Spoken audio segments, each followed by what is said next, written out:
Welcome back to Sous Vide Everything, guys. Today, chicken tikka masala. Oh my lord, this one is gonna be good. Check it out. And for today's cook, as you can see, I'm using chicken quarters. But honestly, you can also use breast or only chicken thighs, it does not matter. This recipe is so wonderful that you will go along with anything. One thing I definitely recommend is to make sure you use skinless, because for chicken tikka masala, skin is not a good idea. The first thing I like to do is to grab my knife and put some slashes on the meat. Now because I'm using dark meat, it's perfect because it will not dry out. And at the same time, remember we're cooking sous vide, so there's nowhere for the moisture to go. Now I like to do this to make my chicken more flavorful. As you can see, I have almost doubled the surface area by doing this, so I definitely recommend you doing the same. Now I like to keep the salt completely separate from the marinade. This allows me to put the exact amount needed, because as we all know, salt is the most important ingredient of every seasoning. And as always, make sure you season it well. Do not be afraid of the salt. And remember, if you want your chicken flavorful, do the same thing to both sides. Once they have been seasoned with salt, the next thing to do is to put them on the bow, because we want to throw in all of our marinade. Talking about that, this marinade is fantastic and super easy to make. I started with a little bit of yogurt, followed by lemon juice, turmeric, coriander, garam masala, garlic paste, ginger paste, and black pepper. Now there's left to do is to mix it well and your marinade is done. And as always, remember exact amount and ingredients always on the description down below for you. Now you definitely want to make sure that every single edge of that chicken is completely covered with your marinade, because let me tell you something, it will make it taste good. I'm talking about real good. Now the only thing left to do is to let it marinate on your refrigerator overnight. And if you can't do it overnight, at least give it 4 hours. That is perfect because it gives us enough time to make the gravy. And this one is fantastic. Here's how to do it. I started with a little bit of butter. Then I threw in white onions, mixed it well, and let them simmer. As you can see, as soon as you start getting a little bit of color, throw in some tomato paste. Mix it well and let them cook for about 2 minutes. Then you want to throw in garlic paste, followed by ginger paste, coriander, turmeric, garam masala, and Kashmir chili powder. Now mix it well and let this thing cook all the way through. You actually want it to start caramelizing, and at the same time let the fond get stuck to the bottom of the pan, because as we all know, that is flavor and something you definitely want. To deglaze the pan, throw in some fresh tomatoes. Start by breaking them down and rubbing the bottom of the pan. Make sure you do not let that burn and go to waste. Mix everything well because your tomato is going to start releasing a lot of water. After about 10 minutes, this is what it looks like. As you can see, it has almost completely dissolved. That is exactly what you're looking for. If there's any need to add water, make sure you add very little. Once you're close to this consistency, the next thing to do is to throw in some brown sugar. Mix everything well because you want to let these flavors get to know each other. And to give them a little hand, I like to use my hand blender. That will give me a much better consistency throughout my gravy, because as you can see, by the time I was done, it's nice and smooth.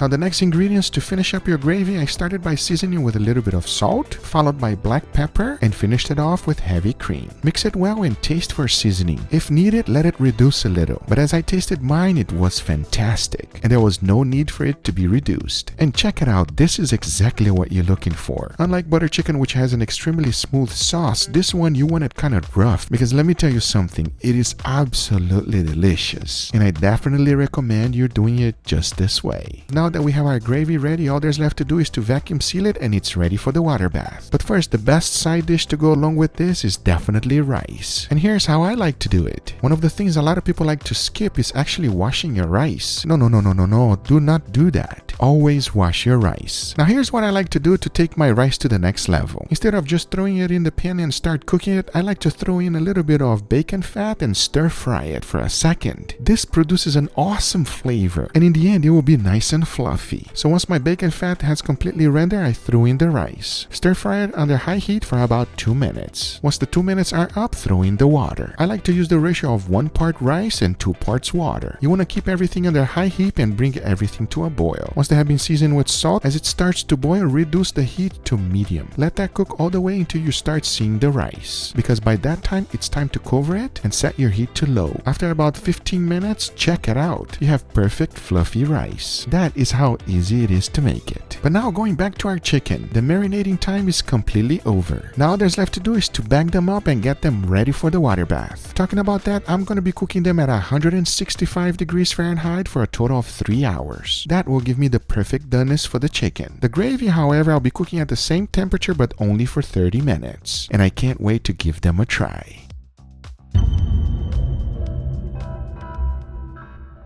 I got my beautiful chickens ready. It was cooked at 167 degrees Fahrenheit. And let me tell you something, that should cook it all the way through and have a nice, perfect texture. With all that being said, we are hungry, it's ready, and it's time to take it out. Let's do it.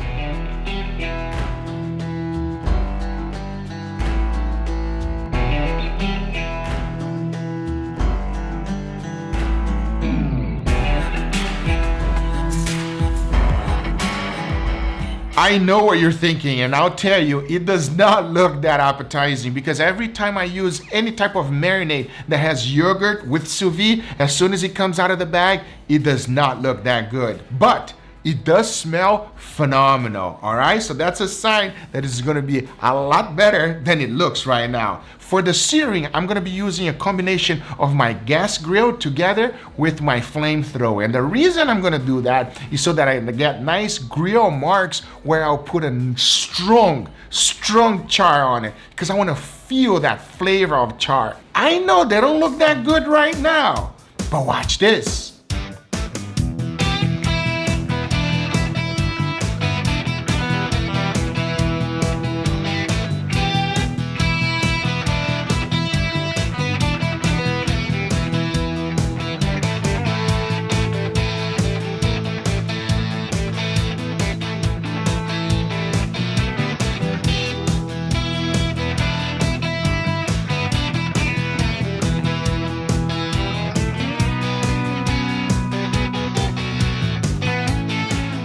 All right, everybody, here we have our beautiful Indian, British, I'm not quite sure where it comes from. There's a big dilemma. But we're not getting into We're not getting into that. We're getting into eating it. We're not getting into the dish. We're going to eat it. We're going to let you know if it's good, if it's bad. I'll tell you one thing, smell it. Isn't it crazy? The smell out of this thing, everybody, is phenomenal. All right, so are you ready to try it? Yeah. All right, let's give this a go. So the way you eat this, it's a little bit hot. We eat it with a little bit of rice. Come over here, brother. I'll serve you. Got a little bit of that gravy. And that chicken also has a little bit of the char, as you guys saw it there. You got to char it up because it will be better. The smell of it, all of the spices combined together is something absolutely phenomenal, everybody. I'll tell you that. Man, you're going all in. Look at everybody. Angel, don't play around. Huh? Cheers, everybody. Wow. That is amazing. It is not that spicy. It has a little kick. It does have a kick. Definitely has a kick. It has a little kick, but the flavor that comes along with all of the spices together, wow, that is amazing. I'll tell you, that is phenomenal. A lot of people say that it's hard to make it at home. It is not hard to make it at home, everybody. You just saw it. You can do it with ease. What do you think, Angel? How does it taste to you? Starting to get spicy now. the more you get into it, the spicier it gets. Has a little bit of kick in there. There's quite a few bit of different types of peppers. It's spicy but sweet. Mm-hmm. Like there's 100% sweetness in here. Like yes, the level of sweetness is there for sure. Right. But then the spiciness makes it more like, yeah, eat this, bro. This is dinner, bro. You know? Yeah. So it feels like a dish because it has so much going on. Right. The thing is that the gravy is so phenomenal. And I'll tell you one thing, charring up the chicken definitely helped. You know what I mean? Because you know, if not, the chicken would be extremely soft, but by having a little bit of those char, it's there and you can taste it as soon as you take a bite and then you chew it, that little char goes into your mouth, you know what I mean? Together with the gravy. You get the crunch. You got the little crunch. That is amazing, everybody. I'm telling you, if you never had chicken tikka masala, do it. It's phenomenal. I love it very much. Now, hold on. What are you doing, Angel? Oh, you're going in for the naan bread. I've seen this somewhere. I don't know where. You're gonna try with the naan bread? But I have seen this before. Naan bread, everybody. If you never made naan bread, come on. That smell is phenomenal. Are you okay? Do it. I know it's good. Tell me, talk to me. What do you feel? Do it. Huh? Do it. Do it. That is amazing. If you ever thought that naan bread didn't have like a distinct flavor, oh, it does. you do this and you definitely understand. Right. All right, everybody, remember, you can make everything ahead of time. You can make the chicken ahead of time, save it on your refrigerator. You can make the gravy ahead of time, save it on your refrigerator. Whenever you're ready to put the dish together, you just mix it all up and serve. That's pretty much it. You just gotta reheat the rice or make the new rice, make the naan bread or reheat the naan bread, whichever way.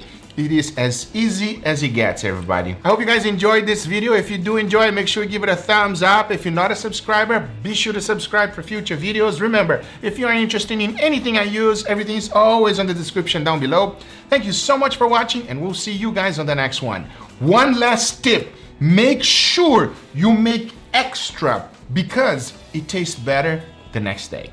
Really? It tastes better the next day. But I'll tell you one thing, there's not gonna be any left right now. Agreed? Yeah, when you cut that camera, it's gonna go down. Cause like that I can sweat freely.